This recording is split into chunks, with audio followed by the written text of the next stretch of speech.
Student, आज हम class 4 सामाजिक अध्ययन उत्तर प्रदेश में पार्ट 1 कुछ भौगोलिक परिभाषाओं के बारे में पढ़ेंगे। जैसा कि कल मैंने आपको कुछ परिभाषाएं बताई थी, जैसे धरातल, मानचित्र, पैमाना, ग्लोब, इस प्रकार बहुत सारी परिभाषाएं आपको बताई थी।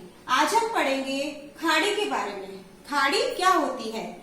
समुद्र का वह भाग जो तीन ओर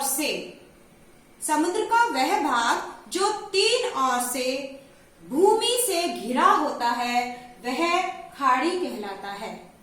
दूसरा है हिमानी। जब पर्वतीय भाग से बर्फ पिघलती हुई नीचे की ओर ढलानों से होती हुई नीचे की ओर खिसकने लग जाती है, तो इसे हम हिमानी या ग्लेशियर के नाम से जानते हैं। झील, अगला हम टॉपिक लेंगे, झील किसे कहते हैं? तालाब की तरह बड़े आकार में विस्तृत जलाशय को, जिसमें बहुत जल भरा रहता है, सदैव पानी भरा रहता है, उसे हम झील कहते हैं। घाटी क्या होती है? पहाड़ों की जो तलहटी होती है, नीचे का हिस्सा होता है, वो दूर दूर तक मैदानी क्षेत्र में बटा होता है और उस मैदानी भाग को ही घाटी कहते हैं। अगला टॉपिक है पठार। धरती का उठा हुआ वह पथरीला सा भाग जो लगभग समतल होता है, पठार कहलाता है। जैसे दक्षिण का पठार इसका एक अच्छा उदाहरण है। अगला टॉपिक है दर्रा। दर्रा वह हिस्सा होता है जब दो पहाड़ियों के बीच आने जाने के लिए एक तंग रास्ता होता है, उसे दर्रा कहते हैं। दर्रे के बाद अगला टॉपिक है जल प्रपात या झरना किसे कहते हैं? जब कोई नदी पहाड़ी भागों से या पर्वतीय भागों से नीचे की ओर गिरती हुई है और वो जो गिरता हुआ जो दृश्य है, जो मनोरम दृश्य होता है, उसे झरना या जल प्रपात कहा जाता है। अगला है विषुवत रेखा। विषुवत रेखा किसे कहते हैं? ये एक, मैंने कल भी बताया था, यह एक पृथ्वी का प्रतिरूप है, यानी कि मॉडल है। इतने बड़े पृथ्वी को हम कागज पर नहीं उतार सकते, इसके लिए हमने इसका एक मॉडल बनाया है, इसको एक प्रतिरूप के रूप में दिया है। ये एक मॉडल कहलाता है ग्लोब।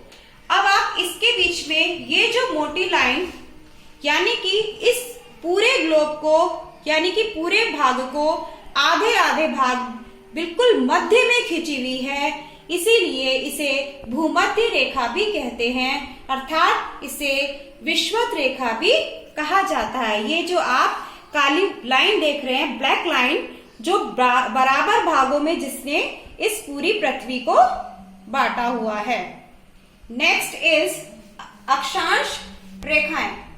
अक्षांश रेखाएं कौन सी होती हैं? अक्षांश रेखाएं, ये जो आप इसमें छोटी छोटी रेखाएं देख रहे हैं, जो आपका पश्चिम से पूर्व या पूर्व से पश्चिम होती हुई इस प्रकार जो खिंची हुई रेखाएं हैं, यह रेखाएं अक्षांश रेखाएं कहलाती हैं। ये काल्पनिक रेखाएं होती हैं।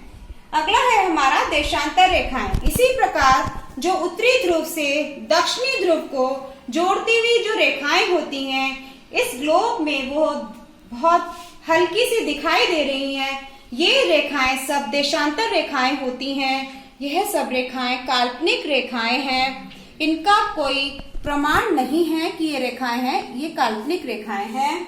अगला है टॉपिक कर्क रेखा।